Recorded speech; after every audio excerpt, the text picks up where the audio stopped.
Namaskaram. In Mahabharatam, we had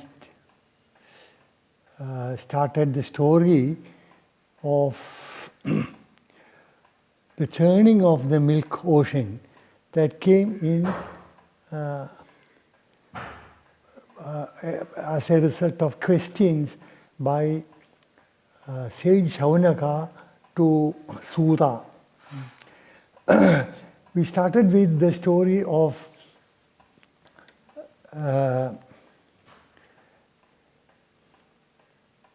Ruru and Pramadvati, and they had a son by name Astika.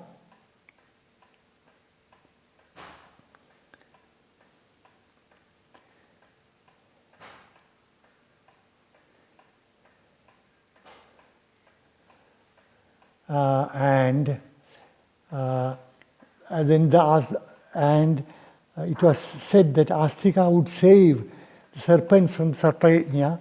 So Suta was asked what was the context. And then Suta went into the churning of the milk ocean,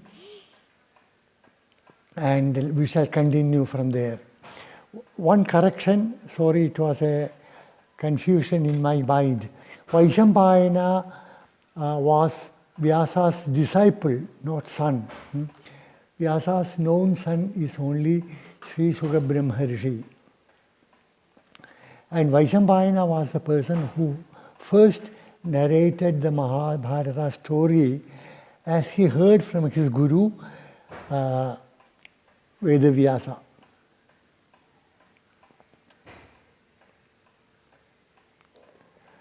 This Astika, again a mistake, Astika was the son of Jeralkaru, a great sage. And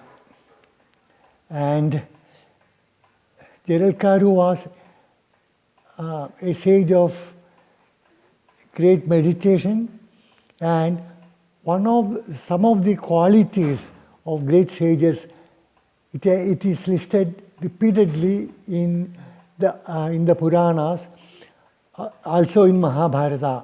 One word they use is urdhvaretas, one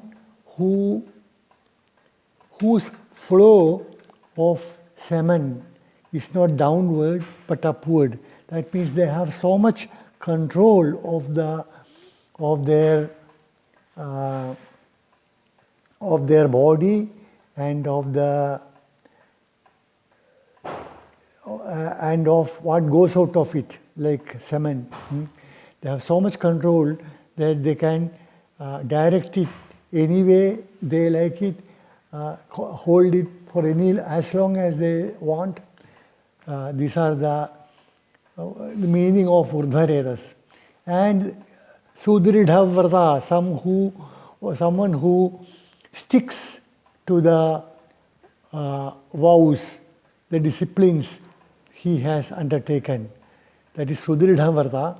And great sages, when they go into meditation, they cut down on food and drink. Initially, they cut food into what is called once a day, then once in a week, and finally they cut off food completely, live only on drink, and then even abandon drinking water. And that is when they are called Vayu Bhakshaka, who get energy to survive, just to survive from breathing, from pranayama. So these are some of the qualities. There are others. One day, this Jeralkaru, while he was moving from one pilgrimage center to another, he found a big banyan tree and some people hanging head down with their feet up. And he was surprised, asked them, "Who are you? Why are you hanging like this?"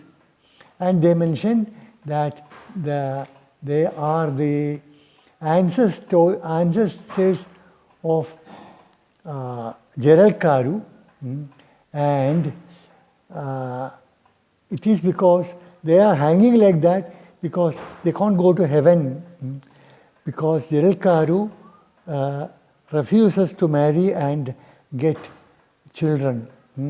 We have said on many occasions that only by ensuring the continuation of the family, the ancestors get salvation, ancestors go to heaven.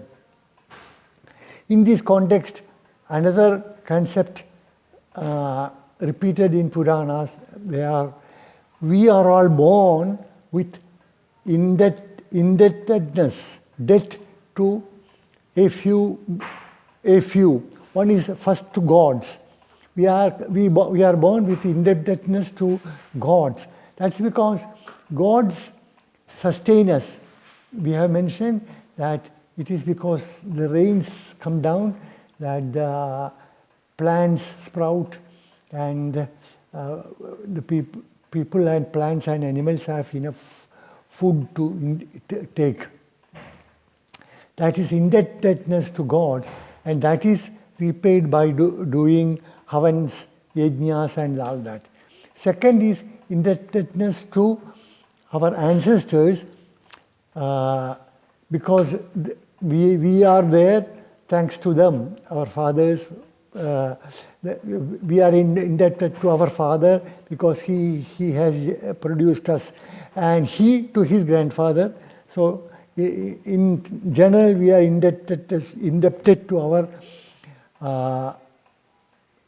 ancestors, and that is repaid by having progeny, by ensuring progeny. And third, we are indebted to the sages. That is because they are the custodians of knowledge. They have gone into deep meditation to realize truth, and that is passed on to us through books and through the oral Guru Shishya Parampara. So then we are indebted to them for the knowledge we have gained, and that is repaid by teaching what we have learned to others, or telling stories, whatever way of conveying the knowledge. And fourthly, to other human beings and animals and also plants, and that is repaid. There are several ways. One is said to be Vapi Kupa Tadagani, that is Tadagani, that is dig wells, ponds and lakes, that is watering holes.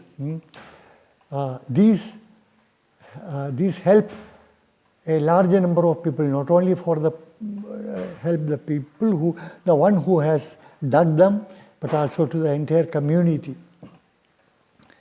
So that is what the ancestors said. And Gerald Karu introduced himself. He said, "Yes, I am that Gerald Karu, and I shall marry to save you from your suffering. But I have a few conditions.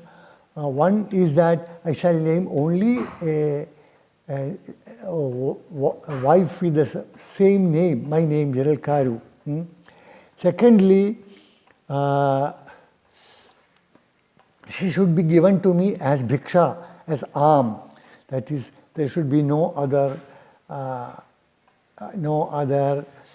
dowry or no other way of marriage. She should be brought to me as bhiksha." I think these are the two conditions he put down. And Vasuki, the king of serpents, had a sister by the same name, Jeralkaru, and there was a prophecy that the son born to his sister Jeralkaru would save the serpents from the curse in which what is it called? They would be offered to the fire. We are coming to that immediately. What was the curse? And this Jeralkaru marries Vasuki's sister Jeralkaru, and they got a son by name Hastika. And Shaunaka goes further into the curse and a few other things like that. The context, the time was Krita Yuga, almost the beginning of creation. And we have said that Brahma created a few Prajapatis who were entrusted with the task of continuing the creation. That is, they should marry, get children, and they should get further marry and get children, and like that the world should prosper. And Daksha was one of the Prajapatis who had several children. He is supposed to have 60 daughters, and 2 of them were named Kadru and Vinata, and another 2 were Diti and Aditi.